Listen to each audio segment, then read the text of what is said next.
ఆయనతో పాటు మేము కూడా ఈ రోజు ఇక్కడ ప్రచారం చేయడం జరుగుతుంది. ఆల్మోస్ట్ మనం ఏ ఇంటికి వెళ్ళినా వాళ్ళు మనం అడగకుండానే వాళ్ళు పవన్ కళ్యాణ్ గారికి ఓటని చెప్పేస్తున్నారు అనమాట. అంత ఇదిగా ఇక్కడ జనాలు ఉన్నారు.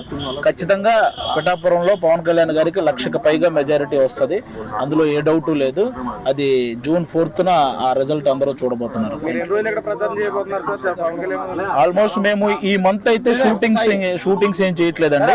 మిగతా షూటింగ్స్ అన్ని ముందే కంప్లీట్ చేసేసాను.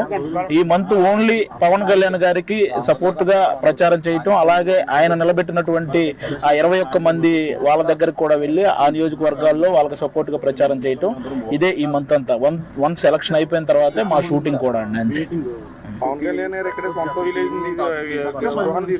అవును, ఉగాది రోజే సొంత ఇంటిని కూడా ఇక్కడ గృహప్రవేశం చేయడం జరిగింది అనమాట. కాబట్టి ఇంకా ఆల్మోస్ట్ అంటే బేసిక్ గా ఇంకా ఎక్కడి నుంచో నిధులు వస్తాయని, అలాంటి ఏదో నిధులు లేట్ అయితే కూడా ఇక్కడ ఆలోచించాల్సిన అవసరం లేదు. ఎందుకంటే పవన్ కళ్యాణ్ గారు తన సొంత డబ్బుతో కూడా అభివృద్ధి చేయగల సమర్థుడు అనమాట. అలాంటి వ్యక్తిని గెలిపించుకుంటే పిఠాపురం నియోజకవర్గం గురించి ప్రపంచంలోని తెలుగు వాళ్ళంతా మాట్లాడుకుంటారు, దీని అభివృద్ధి గురించి. కాబట్టి ఇప్పుడు మన తెలంగాణలో హైదరాబాద్ చూడడానికి ఎలాగైతే ఎక్కడెక్కడి నుంచో వస్తున్నారో, అలాగే పవన్ కళ్యాణ్ గారు గెలిస్తే పిఠాపురం చూడడానికి కూడా ఎక్కడెక్కడి నుంచో జనాలు అలాగే వస్తారు. అంత ఇదిగా సినీ పరిశ్రమ నుంచి ఎవరైనా ప్రచారంలో పాల్గొనే అవకాశాలు ఉన్నాయా? కంపల్సరీ అండి. పవన్ కళ్యాణ్ గారికి సపోర్ట్ గా ప్రచారం చేయడానికి చాలా మంది రెడీగా ఉన్నారు. ముందు రోజుల్లో చాలా మంది వస్తారు కూడా. పవన్ కళ్యాణ్ గారిని ఓడించేందుకు సుమారుగా మండలానికి ఒక 2 తప్పున బడా ఇన్ఛార్జీలు నియమించారని పలు ఆరోపణలు వస్తున్నాయి. అదేనండి, ఎవరిని నియమించినా ఎవరు ఏం చేసినా జనాలు అందరూ అన్ని గమనిస్తున్నారండి. ఈసారి కళ్యాణ్ గారిని గెలిపించడానికి సిద్ధంగా ఉన్నారు, అందులో ఏ డౌట్ లేదు. పిఠాపురంలో పవన్ కళ్యాణ్ గారి కోసం ప్రచారం చేయడానికి ఈ రోజు పిఠాపురం రావడం జరిగిందండి. ఆల్రెడీ ఇక్కడ నాగబాబు గారు ఆల్రెడీ విస్తృతంగా ప్రచారం చేస్తున్నారు. ఆయనతో పాటు మేము కూడా ఈ రోజు ఇక్కడ ప్రచారం చేయడం జరుగుతుంది. ఆల్మోస్ట్ మనం ఏ ఇంటికి వెళ్ళినా వాళ్ళు మనం అడగకుండానే వాళ్ళు పవన్ కళ్యాణ్ గారికి ఓటని చెప్పేస్తున్నారు అనమాట. అంత ఇదిగా ఇక్కడ జనాలు ఉన్నారు. ఖచ్చితంగా పిఠాపురంలో పవన్ కళ్యాణ్ గారికి 1,00,000కి పైగా మెజారిటీ వస్తుంది. అందులో ఏ డౌట్ లేదు. అది June 4th ఆ రిజల్ట్ అందరూ చూడబోతున్నారు. ఆల్మోస్ట్ మేము ఈ మంత్ అయితే షూటింగ్స్ ఏం చేయట్లేదండి. మిగతా షూటింగ్స్ అన్ని ముందే కంప్లీట్ చేసేసాను.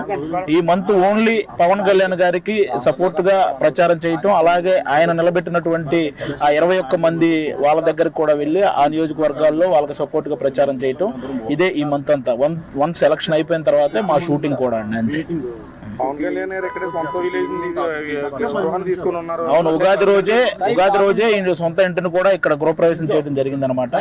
కాబట్టి ఇంకా ఆల్మోస్ట్ అంటే బేసిక్ గా ఇంకా ఎక్కడి నుంచో నిధులు వస్తాయని, అలాంటి ఏదో నిధులు లేట్ అయితే కూడా ఇక్కడ ఆలోచించాల్సిన అవసరం లేదు. ఎందుకంటే పవన్ కళ్యాణ్ గారు తన సొంత డబ్బుతో కూడా అభివృద్ధి చేయగల సమర్థుడు అనమాట. అలాంటి వ్యక్తిని గెలిపించుకుంటే పిఠాపురం నియోజకవర్గం గురించి ప్రపంచంలోని తెలుగు వాళ్ళంతా మాట్లాడుకుంటారు, దీని అభివృద్ధి గురించి.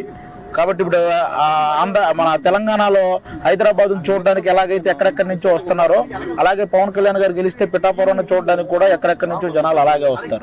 అంత ఇదిగా సినీ పరిశ్రమ నుంచి ఎవరైనా ప్రచారంలో పాల్గొనే అవకాశాలు ఉన్నాయా? కంపల్సరీ అండి. పవన్ కళ్యాణ్ గారికి సపోర్ట్ గా ప్రచారం చేయడానికి చాలా మంది రెడీగా ఉన్నారు.